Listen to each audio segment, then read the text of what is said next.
figur kematian di luar negeri, misalnya di barat pakai jas, Ya. rambut klimis, ya kan? Itu figur kematian, katakanlah zombie, mayat hidupnya mereka gitu. Karena saat dari kultur mereka orang yang meninggal itu digambarkan seperti itu. Nah, kalau yang dikremasi, Kremasi di Cina, Tiongkok, maka dia akan, jika dia membentuk sukmanya itu akan membentuk energi apa? nah kalau contoh kasus untuk yang dikremasi, ini kan kita lagi bicara kultur dan mindset yang membentuk bentukan Perwujudan. Jadi gini, menurut pengalaman aku, untuk yang budaya yang menggunakan istilah kremasi itu mereka juga mengenal istilah mok misalnya, apa kembali kepada ilah, hilang, dikembalikan ke alam, sirna. Jadi untuk yang budaya yang mengenal istilah kremasi atau burial yang benar-benar hilang, ngaben, nah itu lebih sedikit figur mayat hidup. Tapi untuk yang mau sendiri masih ada vampir Cina. Nah, istilahnya kita itu kenal vampir Cina. perwujudan perbentukan dari mana? Bentukan dari figur kematiannya kultur mereka. Makanya di semua negara yang didominasi oleh pemerintah Muslim ya? Muslim mayoritas, itulah figur kematian yang ditakuti oleh manusia. Itulah kisah. Tapi balik lagi, bangsa jin itu adalah entitas yang berpikir. Oh, Mereka mencari eksistensi, mereka berpikir juga ya? Mereka berpikir. Oh, berpikir. Bahkan punya ilmu juga ya? Itu betul. Mereka belajar Untuk menembus ke alam dunia. Nah, ya ini masalah betul. Jadi untuk manusia yang bisa menembus ke alam jin, nggak semua. Nggak semua. Melihat pun nggak semua. Dan mereka pun sama. Mereka pun sama. Jadi kalau bangsa jin yang bisa menyeberang ke alam manusia, berarti mereka mantap. Iya, dan dia ritual. Berarti dia juga komedi, jangan-jangan. belajar dan semedi. Nah, itu yang itu banyak orang yang tahu. Tapi sisi positifnya di mana? Contoh tadi kuntilanak dan genderuwo. Dua contoh ini Kesannya mengerikan. kesannya mengerikan, tapi mereka punya sisi positif dari pancar energi. Contoh. Mas Alam ini sebenarnya udah datang, cuma mancing saya doang. Enggak, aku dulu harus belajar terus, Mas. Mas Alam ini, jadi ini pengalaman apa ya Mas? Iya, Kuntilanak berbagi dan pengalaman. genderuwo itu mempunyai pancaran aura terluar yang memberikan kesan nyaman. Sebetulnya itu. Iya. Terus kenapa orang kok takut? Ya itu karena mereka hanya melihat sisi negatifnya aja. Apa ya pertama yang jadi kan bentuk syaratnya. Kenyamanan dan daya mengikat rasa itu. Oh. Oke, kita mau taruhan berapa? Penontonnya Mas Alam nih, bukan penonton saya nih. Tapi kalau taruhannya menang, mungkin Mas Alam yang dapat ya. Judi nih. Pakai taruhan. 80% jimat, 80% ya, jimat pengasihan yang isinya entitas perempuan itu tidak jauh dari 70%. 70%. 70%. Entitas utamanya kunti. Kunti. Karena kunti bisa memberikan kita aura yang menarik, aura yang menimbulkan birahi juga dengan kunti. Kalau Mas Alam inget pasti ada salah satu klien Mas Alam, dia cowok, pendek rapi, mungkin sekarang umurnya sekitar antara 30 sampai 40-an. Dia pernah minta gambarkan sama Mas Alam tentang kodrat pribadinya, dan Mas Alam sendiri sempat kaget bahwa oh kuntilanak yang nongol. Saya kaget. Kok kamu tahu? Karena saya dukun Mas. Iya. Iya. Jadi kok kuntilanak sebenarnya orangnya menarik ya kan, mudah enak dipandang, nyaman dekat dia, ngomongnya pun rasa nyaman. Itulah salah satu aura. Simpelnya kalau ada anak-anak muda yang nyari ilmu sendiri nih tanpa guru nih ya, wah belusukan dapatlah mereka, yes, dia kan punya aura pengasihan. Tapi efek negatifnya juga ada, bahwa orang yang Nah, negatifnya apa nih, Mas? oleh kuntilanak itu dia dengan pancar aura pengasihan umum ya, atau mungkin bisa juga khusus, tapi dia tidak bisa menjalin ikatan hubungan cinta yang serius, cemburu. Oh gitu. Udah pernah nih kayaknya nih. Wah, saya sudah tua Mas. Udah berapa Jadi- kunti yang jadi kamu seperti pacarin itu. nih? Jadi kadang kalau kita udah terikat seperti ini Mas, kita nggak minta, kita nggak nyari, mereka datang ngapain. Aku pernah hunting sama komunitas Nawarin itu. sampai ke level apa nih? Pernah satu kali aku ke Rainbow Hill, Bukit Pelangi, daerah Bogor. Aku main di sana sama komunitas dan sampai dia mendekat ngasih rambutnya 2 hari.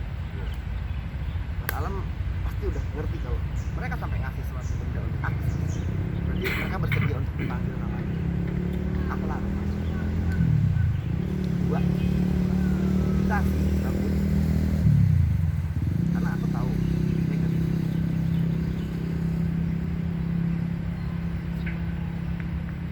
Lah ini yang punya channel manggut-manggut aja, ini gimana? Saya kehabisan kalimat karena sudah diborong sama Adit yang luar biasa, masih muda tapi sudah bukan lagi hidup di 2 alam. Ini dia berapa alam itu, alam karena ya sebenarnya gitu, ada beberapa level alam hodam, alam gaib yang mesti kita lalui. Itu ada tingkat umum, ada tingkat yang lebih mendalam lagi, bahkan nanti setelah ujung-ujungnya semuanya nggak ada, cuman itu nggak bisa dibahas oleh kalimat, memang itu harus dialami.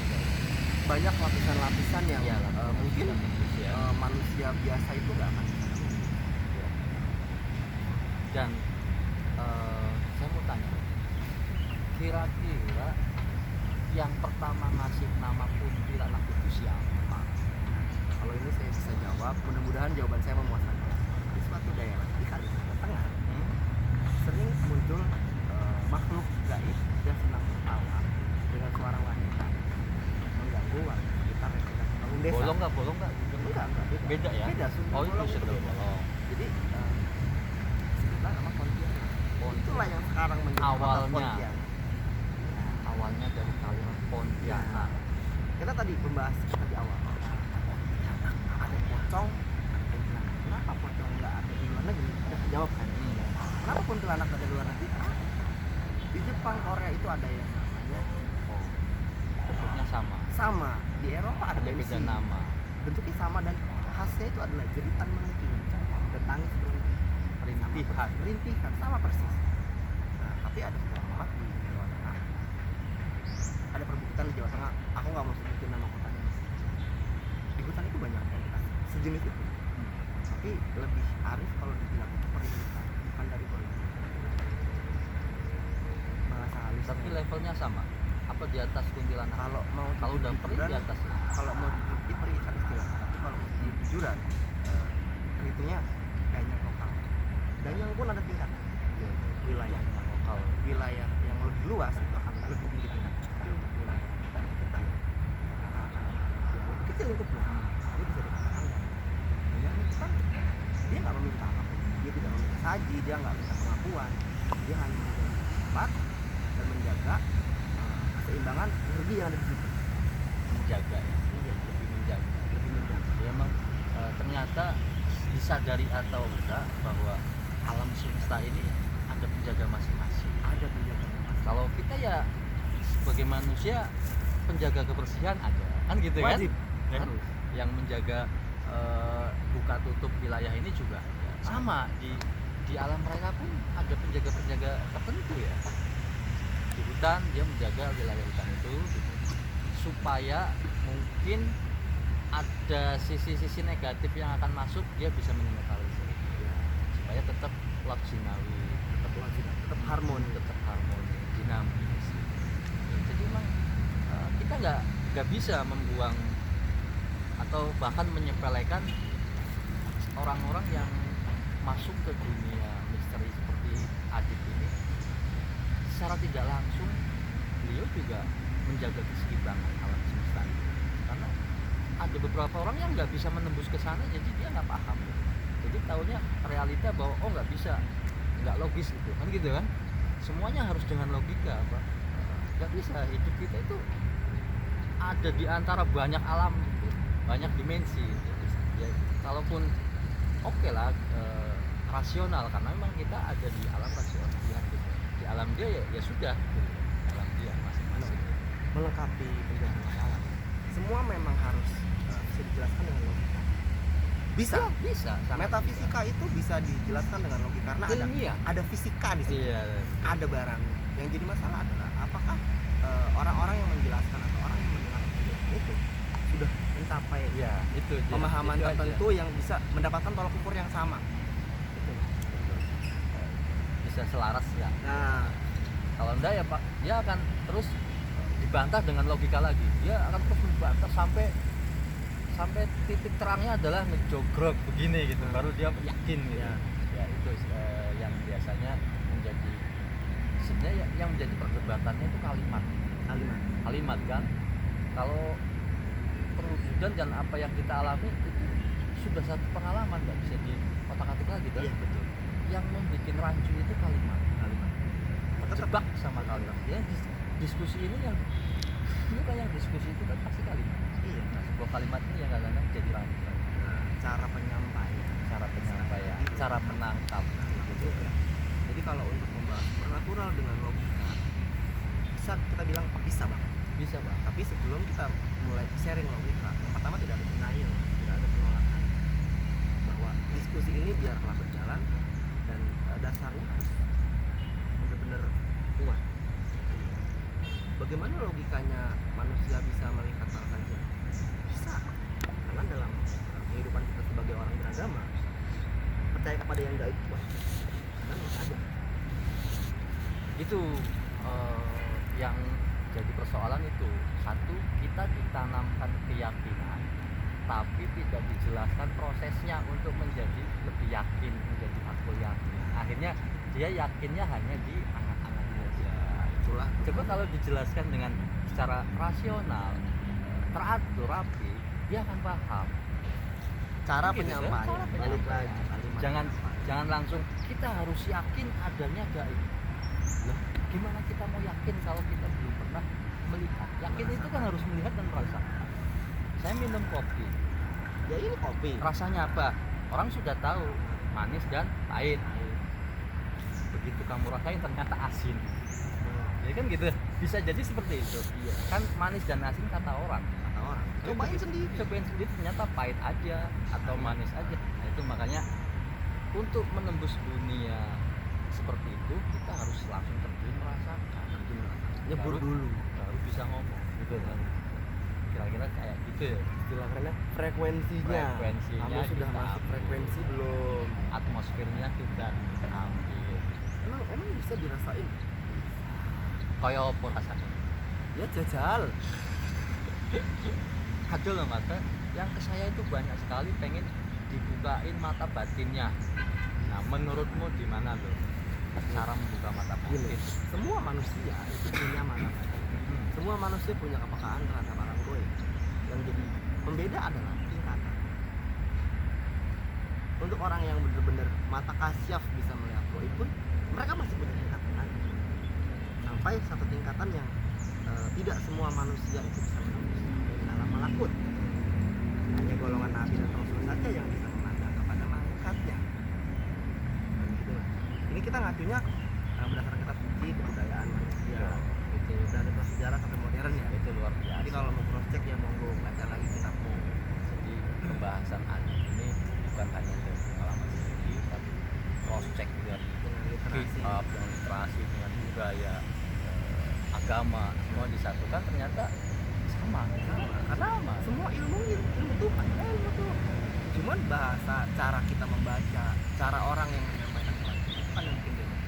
Makanya dalam agama Islam itu yang pertama itu Baca. Cuman ketika dibilang bacalah, si telinga ini menangkap hanya untuk membaca tulisan. Sementara yang di depan kita ada rumput, Ini ada semua bisa apa? baca. Tidak terbaca. Ayat-ayat kauniyah yang tidak tertulis Ya, tidak terbaca. itulah kenapa Iqra itu turun pertama, tapi saat dibuka Iqra itu tidak dibuka depan. Kan itu alif. Karena kita harus mempunyai iman dulu, baru kita bisa melanjutkan ke tingkat. Wah, ini wis lah kaya ustad iki Lah, tenanan iki. Iya, itu tadi Mas, frekuensi Mas. Kita sebelum dapat Tatkun ustad dukun. dapat punya pemahaman yang sama atau minimal pemahaman kita beda nih gimana. Oke, kita breakdown dulu gimana kita mulai. Jadi dari situ nanti kita akan dapatkan satu logika kalau memang yang dikejar logika. Jadi kalau ya cuma ikutin Mas alam aja. Kalau kita sudah memulai dengan network Tuhan dari yang satu dulu, nanti ikut ke belakangnya protnya akan lebih mudah. Sampai kun fayakun. Iya, itu terakhir. Itu sudah manunggaling. Itu sudah boleh tuh, nanti lain kali kita membahas yang lebih dalam. Cuman kayaknya biasanya nih kalau saya ngobrolin tentang kedalaman spiritual, bisa anggap itu spiritual karena nilai positif dalam jiwa manusia ya. Artinya spirit yang aktual buat saya. Kalau sudah membahas kedalaman ketuhanan, itu biasanya kalau kita di rombongan gitu ya, terus ngobrol gitu, kalau dia tidak mampu menyerap, dia bisa tidur Ya, atau dia tiba-tiba lungo dewe pergi sendiri dengan sendirinya. Ya, pokoknya ada hal-hal yang membuat mereka itu tidak ikut nimbrung. Nah itu kita bisa lihat ada berapa sisa yang masih diem dan mendengarkan. Itu yang kayaknya sudah siap menerima. kalau saya ya dari awal belajar, saya selalu misalnya supranatural sendiri, Ya, spiritual sendiri, bagaimana Jadi, audiens ya. sholat dan zikir itu bukan keilmuan itu. Aku nggak pernah ngejalanin yang zikiran sekian ribu biar dapat ilmu ini. Ya. No. Saya Tapi menolak. pernah dulu Enggak. sama sekali Dari belum awal pernah. pemahaman aku selalu punya pendidikan. Ibadah ya ibadahku, ilmu ya ilmu. Jadi ya aku nggak pernah ngejalanin pikiran, kan banyak lah ya yang Ya, pakai wirid, pakai gitu. doa apa. Berapa ribu Berapa? setiap sholat ini gitu. Nah, ini aku pribadi lah, aku nggak pernah pakai itu. Karena menurut aku tauhid ya berjalan lah sendiri, spiritual, supranatural berjalan sendiri. Walaupun mereka harus beriring, tapi tidak bercampur. Jadi kalau rel kereta api itu dia beriring mas, bukan satu tujuan. Kalau tujuan nanti pesawat di pertengahan. Ngomong rel kereta tuh, orang yang lagi nge-shoot itu tuh pernah kejadian itu. Ditabrak kereta. Hampir. Oh mas, selamat mas. Cuma Alhamdulillah. Pas ya cerita dia begitu ke saya. Begitu dia lewat nyebrang di tengah-tengah rel kereta, ada kereta lewat. Tapi si palang itu nggak nutup. Wah itu shock semua di jalan. Ada yang mau turun, ada yang mau melompat. Ternyata ada dua rel kereta, yang satu ke sana, yang satu memang ke jalan. Ternyata itu karena di hadapannya sama gitu, ternyata melengos ke sebelah kiri, jadi dikejutkan aja gitu, ngeprank lah. Jadi kereta aja bisa ngeprank Prank orang, kereta ya. serem mas. Nah itu mungkin bisa jadi kejadian itu menjadi apa ya, satu makna bahwa seolah-olah saya ini sudah merasa melihat sesuatu, sudah melihat keberadaan Tuhan, atau mungkin kalau sisi hodamnya saya sudah melihat sosok siapa gitu. Pas gitu deketin kita malah ketakutan, malah melengos ke sana. Yang tadinya mau ke saya, ternyata bukan gitu ya. Nah, itu juga Wah kalau bisa baca bahas kodam itu banyak banget yang tahu. ya. Masih banyak juga. Menurutmu gimana tuh? Ya, Mak. Hodam. Kodam banyak Kalau banget. kalau tulisan hodam itu tulisan Arab tuh hodal mim. Nah, Kodam ini mau kodam, kodim, hodama, kodama, kodimu. kodimu, Oh, iya, iya. kodimu, kodama. Ya itu sebenarnya kan kata dasarnya Iya. kodim, imar, amir. Kata ganti Penjaga, untuk jin itu pembantu. amir, imar juga sama dengan Apa nih, boso selain itu kan berawal dari bahasa Arab kalau gitu ya, hodam. Kalau boso Jawa atau bahasa Nusantaranya itu apa? perewangan. Perewangan. Rewangi loh, Loh, sing- membantu. Kayaknya lebih keren perewangan. Perewangan. Jadi ya dia tugasnya untuk ngerewang, tetap Hanya pekerjaan membantu. pekerjaan utamanya ya manusianya, karena tidak lain dan tidak bukan manusia. Janganlah kalian Jauh lebih dengan punya pusakaku berkodam sakti. Wah, udah dilepas kayaknya ke sini larinya. nih. Kata kodamnya saya harus beli rokok itu sama sekali salah mas. Harus dia duit ya. Iya, harus ada jimat. Apa tadi mas yang di mobil? Soekarno. Jimat Pak Karno. Itu jimat sakti. Kalau pegang raja itu mas, kita tunjukin apa yang kita mau dikasih. Semua ilmu apapun kalah sama itu. Kalah kan Kalah. makanya. Kalau kalian mau sakti, punyalah jimat yang ada raja Soekarno nya itu. Raja Soekarno. Dan itu cuma satu ya Raja Soekarno. Saya sih punya satu tadi mas. Pas beli rokok jadi pecah ya. Jangan terlalu banyak kalau punya Raja Soekarno jangan terlalu banyak. Umbar Bukan di kantongnya, takut nanti PC-nya miring. oh iya. Ini kita bahas kodam loh mas, Oh, iya. bukan jimat. Nanti jimat episode berikutnya. Ya itu balik lagi bahwa Tapi emang kan banyak kodam Soekarno yang Banyak. orang pakai. banyak Jadi taruhlah diklinikan gitu ya, Diklinikan. dalam tanda kutip, itu memang bisa menjadi tuah, wah sangat berbuah. bisa menjadi energi yang sangat luar biasa. Luar biasa. Apalagi mengenal sosok Soekarno itu sudah kita langsung punya mindset orang yang luar biasa. Bung Karno itu maksudnya kalau menurut saya pribadi bongkar.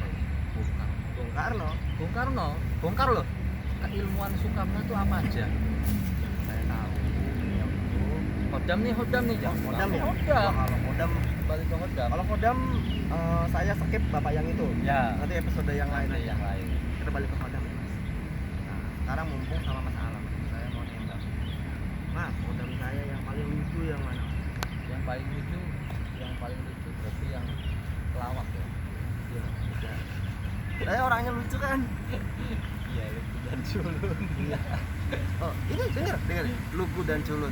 Nah, buat kalian yang sering dibilang lugu dan culun, bilang gini, biarin culun, yang penting punya buto. Nah, Oh, udah kesebut toh. Jadi saya sudah tidak usah menerangkan. ya gitu. Tuh, Jangan pernah kalian merasa rendah hati. Rendah diri. rendah hati sama rendah diri gitu. Beda. Rendah hati itu kita merendahkan hati seperti seorang hamba kepada Tuhannya. Ya. Tapi rendah diri itu menutup kita dari semua kemungkinan, apalagi termasuk juga kemungkinan yang positif. Oh, itu rendah. Kita rendah diri, diem aja. Kalau belajar nanya enggak, ngomong enggak, mencerna juga enggak. Kalau rendah hati ya wes ngono, leres, adem, Nerimo impan. mau ing pandum, tapi Semuanya bekerja. semuanya bekerja. Itulah kenapa orang Jawa filsafatnya harus bekerja. Karena di tempat ciptaan ini jalan terakhir kalau udah nggak bisa pakai sopan santun, nggak bisa lagi dengan kata yang halus, baru Karena di sini jendol. karena jendolnya di belakang bukan di depan. Gitu. Jadi ya banyak makna itu apa yang harus kita pahami juga. Wah, ini telepon kita Sugiharto. Waduh. Boleh diangkat tuh mas? Ya boleh, lah itu udah diangkat. Angkat dulu. Halo Pak Jokowi.